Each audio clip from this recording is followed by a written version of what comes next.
Baiklah, Bapak Ibu semua di sini, tadi kami sudah jelaskan beberapa hal mengenai komputer. Nah, sekarang tinggal kita tanya jawab ya, barangkali ada yang bertanya. Kalau saya bisa, akan saya jawab. Kalau nggak bisa, ya tunggu dulu ya, saya topo dulu, seperti itu ya. Nah, oke, mungkin ada yang bertanya kali ini. Ya. Ya. Saya mau bertanya. Ya. Alhamdulillah.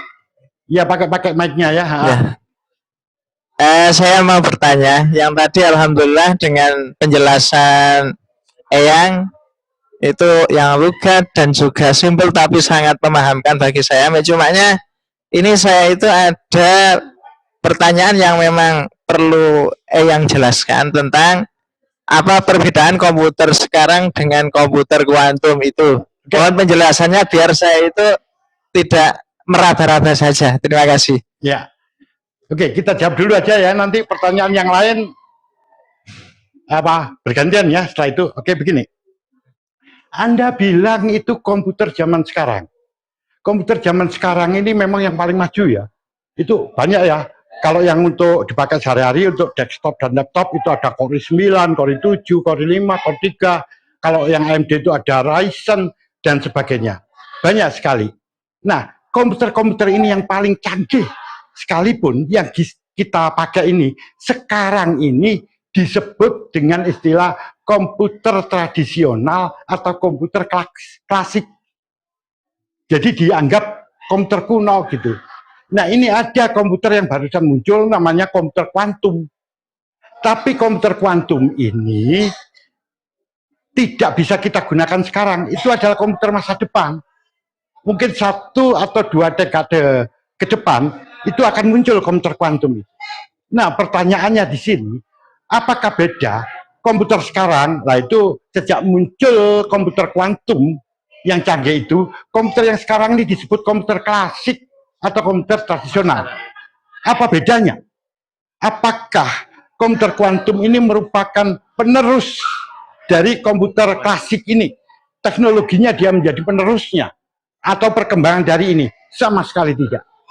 Ini betul-betul loncatan teknologi. Teknologinya betul-betul baru. Dasar yang digunakan berbeda. Jadi sebagai suatu contoh, untuk komputer klasik atau tradisional yang kita pakai sekarang ini dasarnya adalah fisika klasik. Jadi fisika yang sekarang diajarkan di sekolah di perguruan tinggi itu adalah fisika klasik.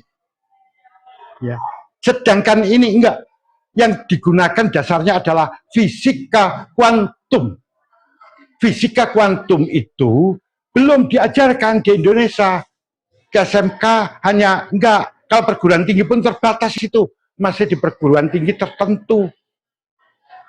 Nah, dasarnya adalah fisika kuantum. Kalau fisika klasik kita sudah tahu ya, di situ ada istilah bit dan sebagainya. Kalau di kuantum pakai qubit. Jadi dasarnya di sini fisika kuantum dan mekanika kuantum. Jadi nanti di situ tuh ada istilah apa itu entanglement ya, kemudian ada superposition atau keterkaitan, kemudian ada superposisi dan ada interferensi dan sebagainya. Di situ. Itu dasar utamanya. Jadi ini betul-betul berbeda. Saya beritahu sedikit saja di sini.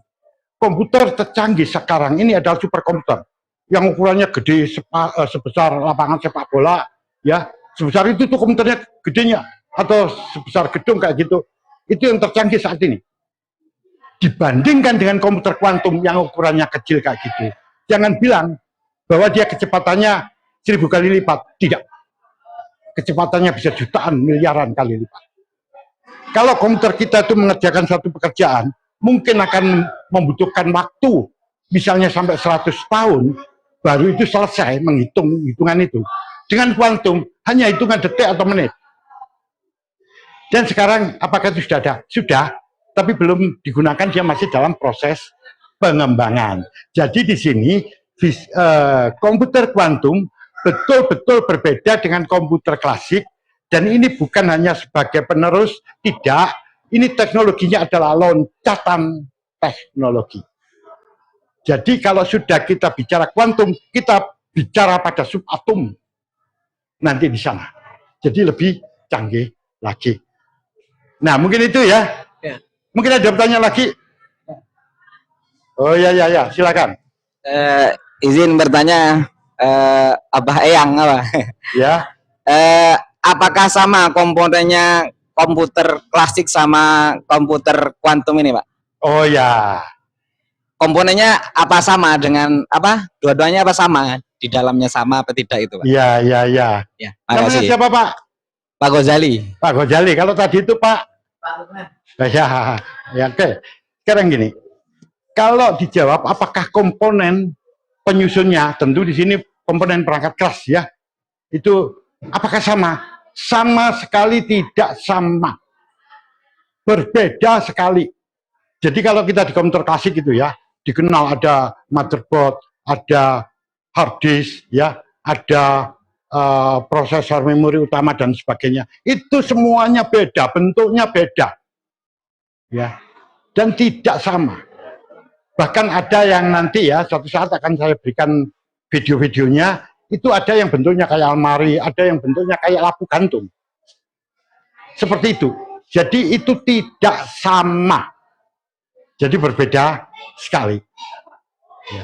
Jadi kalau kita jelaskan di sini mungkin tidak akan jelas. Lain kali bisa kita ya sampaikan bagaimana bentuk-bentuk yang sebenarnya. Ya silakan yang ya. Ada pertanyaan yang lain lagi?